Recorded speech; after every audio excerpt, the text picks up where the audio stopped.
नमस्कार मित्रों, आप सभी का मेरे चैनल अक्षय द पॉमिस्ट में पुनः एक बार हार्दिक स्वागत है। मित्रों, इस हाथ का एनालिसिस मैंने लगभग 1 से 1.5 साल पहले किया था। उसमें कुछ चेंजेस है या नहीं है, या उसमें क्या परिवर्तन है और आगे के भविष्य को लेके कुछ इनकी क्वेरीज थी, उसके बारे में स्पेसिफिक एनालिसिस है। आपको पूर्व में किए हुए एनालिसिस की चित्र भी यहाँ पे दिखा देता हूँ। ये इनका पूर्व में एनालिसिस किया हुआ चित्र है। इस हाथ का एनालिसिस हमने पूर्व में किया था, उसकी संभावनाएं ऑलरेडी रीड करके बताई है। तो इसमें जो भी माउंट से रिलेटेड चीज़ें हैं, बेसिक चीज़ें हैं, उनमें कोई भी परिवर्तन नहीं है। रेखाओं में भी ऐसे बहुत सारे बड़े परिवर्तन देखने को नहीं मिले हैं। तो अभी जो हम एनालिसिस करेंगे उनके स्पेसिफिक रिक्वायरमेंट के बेसिस पे जो चीज़ें हमारे सामने आ रही हैं और किस प्रकार की चीज़ें आ रही है उसके बारे में यहाँ पे रीड करने का प्रयत्न करेंगे। फिर भी एक आइडिया दे देता हूँ कि जो लोग पहली बार ये देख रहे हैं हमारे चैनल के ऊपर में आए हुए, उनके लिए बता दूँ, सूर्य की उंगली लंबी है तो सूर्य की प्रधानता है। कम्युनिकेशन की उंगली भी एवरेज जो लेवल, मिनिमम अच्छा लेवल होना चाहिए, उसको यहाँ पर टच करती हुई दिखाई दे रही है। तो कम्युनिकेशन का स्किल भी इनके अंदर में अच्छा रहेगा। लेफ्ट हैंड बोलता है कम्युनिकेशन में थोड़े सुधार की आवश्यकता है, लेकिन ये थोड़े डिफरेंसेस दोनों ही हाथ में होते हैं। आपका लेफ्ट हैंड और राइट हैंड कभी भी पूरी तरह एक जैसा नहीं होता है, क्योंकि वर्किंग हैंड आपके अंदर में ज़्यादा डेवलपमेंट देता है। परिस्थितियों के हिसाब से उसमें कुछ चेंजेस भी आ सकते हैं, बट इनके हाथ में चेंजेस नहीं आए हैं। एनीवे, इसीलिए हम माउंट्स जो मैंने पूर्व में कहा है उसके मुताबिक ठीक ठाक हैं, अच्छे हैं। जैसे गुरु का माउंट अच्छा है, शनि का माउंट कंपैरेटिवली उतना अगर गुरु से करेंगे तो वैसा नहीं है, लेकिन फिर भी ये कॉम्बिनेशंस अच्छे हैं। यहाँ पे शुक्र का माउंट भी अपने आप में अच्छे उभार लिया हुआ है। कुछ ऊपर में आती हुई रेखाएं इंडिकेट करती हैं कि जब मैरिज होगी तो मैरिज के बाद में शुरुआत में कुछ अनसर्टेनिटी रह सकती हैं, कुछ अप्स एंड डाउन्स रहेंगे, वैचारिक मतभेद हो सकते हैं, लेकिन आगे जाके चीज़ें बेहतर हो रही है। अगर इनके हाथ को मोटा मोटी तौर पे देखा जाए तो इनके हाथ में सेकंड हाफ जो है लाइफ का ज़्यादा बेहतर है। लाइफ 70 से आगे की अच्छी लंबी लाइफ यहाँ पे दिखाई दे रही है। दोनों ही हाथों को यदि आप कंपेयर करेंगे तो दोनों ही हाथों में 75 से आसपास या प्लस थोड़ी जा सकती है लाइफ। काफ़ी लंबी और अच्छी लाइफ लाइन यहाँ पे इनको मिली हुई है। माइंड लाइन के बारे में बता दूं, माइंड लाइन भी स्ट्रेट फॉरवर्ड है। आगे जाके थोड़े इमोशनल होने का खतरा बनता है, तो वहाँ पे थोड़ा केयरफुल रहें। प्रैक्टिकलिटी के आधार पर यदि निर्णय करेंगे तो ज़्यादा बेहतर संभावनाएं को प्राप्त करेंगे। कर्म की रेखा कुछ इस प्रकार से यहाँ पे बन रही है, पार्ट्स में बनी हुई है। यहाँ पे हल्का सा रुकावट है और 55 के आगे फिर हल्का सा गैप लेके लाइन कुछ इस प्रकार से मल्टीपल लेयर्स के साथ में बनी है।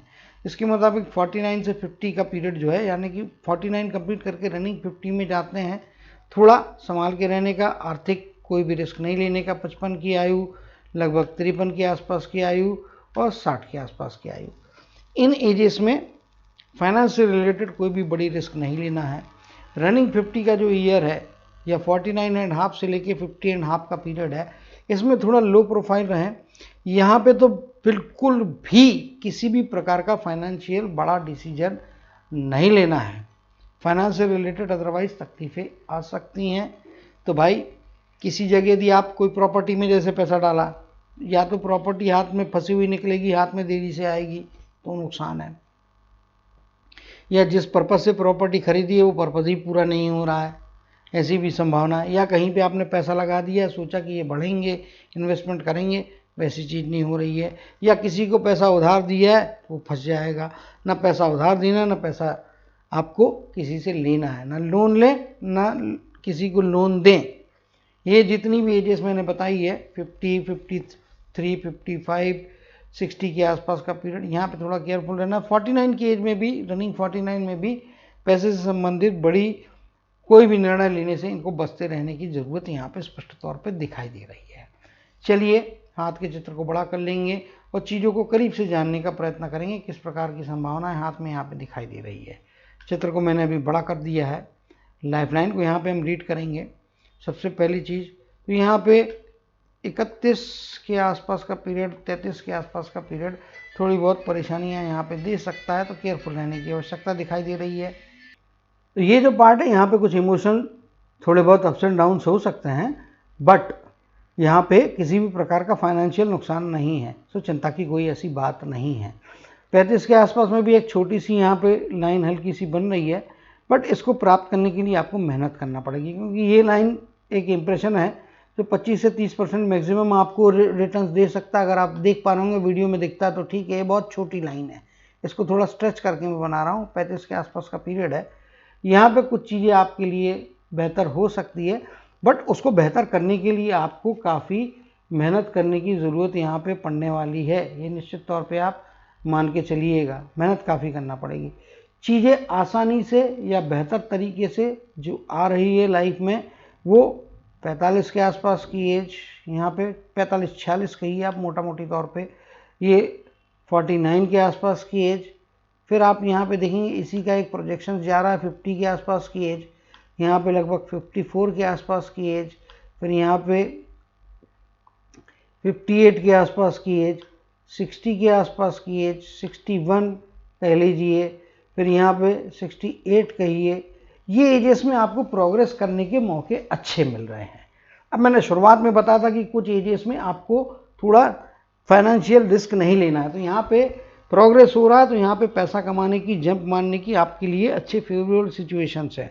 यहाँ पे मनी इनवर्ड आपका बढ़ेगा, पैसा आते रहेगा, प्रोग्रेस अच्छा होगा। इसीलिए मैंने कहा है शुरुआत में भी कि लाइफ का सेकेंड हाफ ज़्यादा बेहतर होगा। 35 के आसपास में से शुरुआत हो जाएगी, लेकिन सही जंप आपका 45 से लेके तो लगभग ओल्ड एज में रिटायर होने के बाद में भी, तो आपके अंदर में जो संभावना है उसके हिसाब से बताता हूँ। आगे जाके 60 की एज के बाद में कंसल्टेंसी का काम करें, फ़ायदे की स्थितियाँ बनेंगी। क्यों करने बोल रहा हूँ, क्योंकि आपका गुरु का माउंट अपने आप में काफ़ी अच्छा है। कुछ रेक्टेंगल्स बन रहे हैं, कुछ यहाँ पे जो रेखाएं हैं, जो चिन्ह बन रहे हैं, वो आपको ओल्ड एज में भी अपने वाणी के द्वारा, क्योंकि बुध की उंगली भी आपकी अच्छी लंबाई लिए हुए है, बुध का माउंट भी अपने आप में अच्छा है, सन का माउंट और इसका कॉम्बिनेशन प्रोफेशन और सक्सेस का माउंट भी अपने आप में काफ़ी अच्छे यहाँ पे रिजल्ट दिखा दे रहे हैं, तो आपको उससे फ़ायदे की स्थितियाँ बन रही हैं।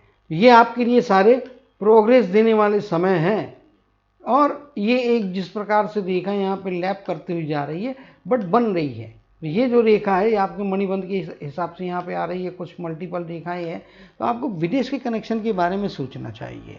विदेश नहीं है तो देश में ही रहते, तो आप एक कोने में यदि पैदा हुए तो देश के दूसरे कोने का संपर्क रहेगा, या वहाँ का कोई क्लाइंट आपका रहेगा। जॉब भी करते हैं तो आपको वहाँ पे क्लाइंट रहते हैं, तो उनसे भी आपको फ़ायदे हो सकते हैं। सूर्य की प्रधानता है, तो प्रसिद्धि और सक्सेस निश्चित तौर पर मिलता है। अब यहाँ पे आपके हाथ में जिस प्रकार की संभावनाएं बन रही हैं, उसके मुताबिक थोड़ा लेट मिल रहा है, सेकंड हाफ में मिल रहा है, लेकिन बेहतर नतीजे और जितना आप सोच रहे हैं शायद उससे बेहतर आपको रिटर्न्स यहाँ पे मिलते हुए दिखाई दे रहे हैं। उसके भी कारण समझाता हूँ। अब कर्म की रेखा पे आ जाता हूँ। कर्म की रेखा, और ये कर्म की रेखा यहाँ पे है, हल्की बारीक रेखा इधर में है, यहाँ पे हल्का सा गैप है। इसके कारण में मैंने 49.5 से 50.5 का पीरियड जो है, साल भर का पीरियड है, इसमें थोड़ा लो प्रोफाइल रहने के लिए कहा है। फिर यहाँ से आगे कर्म की रेखा अपीयर हो जा रही है 60 के आसपास ये रेखा, यानी कि कोई ना कोई एक ऐसा सिचुएशन आएगी कि जिसमें आप जाके रिटायर हो जाएंगे, रिटायरमेंट ले लेंगे, लेकिन जीवन में अर्निंग वहाँ पे रुकती नहीं है। अब यहाँ से दूसरी रेखा आ रही है और आपको अर्निंग लास्ट तक में यहाँ पे देती हुई दिखाई दे रही है। तो कुल मिला के 2 सोर्सेज से तो कम से कम पैसा आ रहा है, और वो आपको आगे जाके अच्छा प्रोग्रेस दे रहा है। कुछ पैसा यहाँ पे मेरे को लगता है शेयर मार्केट में भी डाल के देखना चाहिए, लाभ होंगे। साहसी निर्णय, रिस्क लेके जहाँ पे आप निर्णय ले रहे हैं वहाँ पे फ़ायदा होगा, लेकिन रिस्क उन एजेस में नहीं लेना जो मैंने ऑलरेडी बताई है कि वहाँ पे आपको फाइनेंस से रिलेटेड इश्यूज आ सकते हैं, वहाँ पे आपको केयरफुल रहना है, कोई बड़ा निर्णय नहीं करना है, रूटीन तौर पे जा रहा है। जैसे अभी उदाहरण पे ही बता दूं, 49-50 वाला पीरियड है, 1-1.5 साल के पीरियड में आप पैसा आएगा, पैसा कमा रहे हैं, पैसा प्राप्त कर रहे हैं, बट उसको लगाना ये अगली बात हो जाती। तो अगली बात पे थोड़ा नियंत्रण रखें, होल्ड करें। बाकी बीच के जो पीरियड्स हैं उनमें फिर आप रूटीन, आपको जैसा करना है, जैसा जीना है, वैसा आप जीने के लिए फ्री हैं, तो वहाँ पे चीज़ें आपको बेहतर होती हुई दिखाई दे रही है। और हार्ट की लाइन के हिसाब से यदि देखने जाएंगे, अब हार्ट की लाइन पे जाते हैं, फिर माइंड लाइन के ऊपर हम बात करेंगे, क्योंकि जो वीडियो पहली बार देख रहे हैं शायद इनको भी जिज्ञासा हो सकती है इस बारे में। तो यहाँ पे चीज़ें अच्छी है। हार्ट की लाइन इम्यून सिस्टम तगड़ा और अच्छी रिकवरी सिस्टम को दिखा रहा है। हाथ का कलर गुलाबीपन लिए हुए, इंडिकेट करता है। गुलाबी है या ब्राउन है, जो कुछ भी है, जैसा भी है, लेकिन हार्ट की लाइन सोने पे सुहागा वाली है। कुछ परेशानियां आती भी है तो रिकवरी फास्ट होगी, स्टेमिना अच्छा रहने वाला है, कभी न थकने वाला शरीर रहेगा। और वृद्धावस्था में इसका एडवांटेज आपको मिल रहा है, ना कोई ऑपरेशन दिखाई दे रहा है, ना ही कोई ऐसी बहुत बड़ी परेशानियां इधर पे है। बीच का एक काल रहेगा जहाँ पे कुछ छोटे मोटे स्वास्थ्य संबंधित, जहाँ पे क्योंकि थोड़ा वरांश है, यहाँ पे चीज़ें हो सकती हैं, लेकिन चिंता करने जैसी कोई भी बात यहाँ पे दिखाई नहीं दे रही है। रूटीन बीमारियाँ होंगी, रिकवरी होती रहेगी, तो ये आपके लिए एक अच्छी बात यहाँ पे स्पष्ट तौर पे दिखाई दे रही है। माइंड लाइन के हिसाब से मैंने पहले ही बताया, यहाँ पे स्पष्ट व्यक्ता है। आगे जाके बीच का पीरियड थोड़े इमोशंस बढ़ने का, क्योंकि यहाँ से डिप होती है लाइन, जब ऐसी डिप होती है चिंता के क्षेत्र में जाती है, इमोशंस बढ़ते हैं, इमेजिनेशन बढ़ता है। इसीलिए मैंने शुरुआत में भी कहा प्रैक्टिकल तौर पे, प्रैक्टिकल धरातल पे रह के ही आपको निर्णय और फाइनेंस को हैंडल करना है। इमोशंस में आ गए या इमेजिनेशन में आ गए, किसी चीज़ की कल्पना कर ली, इधर इतना मैंने डाला, इसका इतना मिल जाएगा, वहाँ पे आपको सेटबैक्स मिल सकते हैं। और स्पेसिफिक एजेस, वहाँ पे तो सेटबैक की खतरा ज़्यादा बनता है, जो कि फाइनेंस से रिलेटेड मैंने बताई हैं, वहाँ पे थोड़ा केयरफुल रहें। इमोशंस में आके आदमी कभी कभी गलत निर्णय लेता है, तो इमोशंस से बचने का प्रयत्न करें। प्रैक्टिकल रियल कैलकुलेशंस के हिसाब से यदि आप निर्णय लेंगे तो आपको ज़्यादा फायदे की स्थितियाँ बनेंगी, ज़्यादा अच्छे रिटर्न्स देंगे। ये चीज़ हो गई। फिर यहाँ पे आप देखेंगे तो यहाँ पे विवाह की रेखा कुछ सामने की तरफ से ऐसी बनती हुई दिखाई दे रही है, इंडिकेट करती है कि लाइफ में मेरे हिसाब से 35 के आसपास की एज जो है, 33 से 35 या 33 से 35.5, 33.5 से 35.5 के बीच में आपकी शादी होती हुई दिखाई दे रही है। 33 के बाद में ही योग बनेगा, उसके पहले शादी का योग नहीं है। और भी कुछ चीज़ें हुई होंगी लाइफ में, तो वो आप समय निकल गया तो उस पर ज़्यादा चर्चा करने में अर्थ यहाँ पे दिखाई देता नहीं है। जहाँ तक लाइफ में संसाधनों की बात है, तो भौतिक संसाधन आपके जीवन में आप कमाएंगे, यहाँ पे चीज़ें अच्छी है और कुछ इंप्रेशन भी यहाँ बन रहे हैं। लेकिन आप देखेंगे तो सेकंड हाफ में ज़्यादा स्पष्ट और ज़्यादा अच्छी और ज़्यादा मजबूत रेखाएं हैं और काफ़ी लंबी रेखाएं हैं। यहाँ पे आप देखेंगे रेखाओं की डेंसिटी बढ़ गई है, यानी कि जीवन का स्तर ज़्यादा बेहतर सेकंड हाफ में जाने के बाद में होता हुआ दिखाई दे रहा है। तो ये भी अपने आप में एक उपलब्धि देने वाली या अच्छी सिचुएशन आपके लिए बनती हुई दिखाई दे रही है। तो कुल मिला के हाथ के बारे में जैसे जो इनके स्पेसिफिक क्वेश्चन है उसके रेफरेंस में, या जो इनकी जो चाहत है उसके रेफरेंस में यहाँ बात कर रहे हैं। एक चित्र और हम शेयर कर लेंगे जिसमें विवाह से संबंधित चीज़ों को इन्होंने जानने की इच्छा जताई है, तो उसके अपने लिमिटेशंस के अंतर्गत जितना मेरा प्रिंसिपल है उसके मुताबिक यहाँ पे आपको दिखा देता हूँ। ये देख पा रहे होंगे, यहाँ पे आप स्पष्ट तौर पे देखेंगे तो ये विवाह की रेखा इस प्रकार से ऊपर की तरफ में गई है।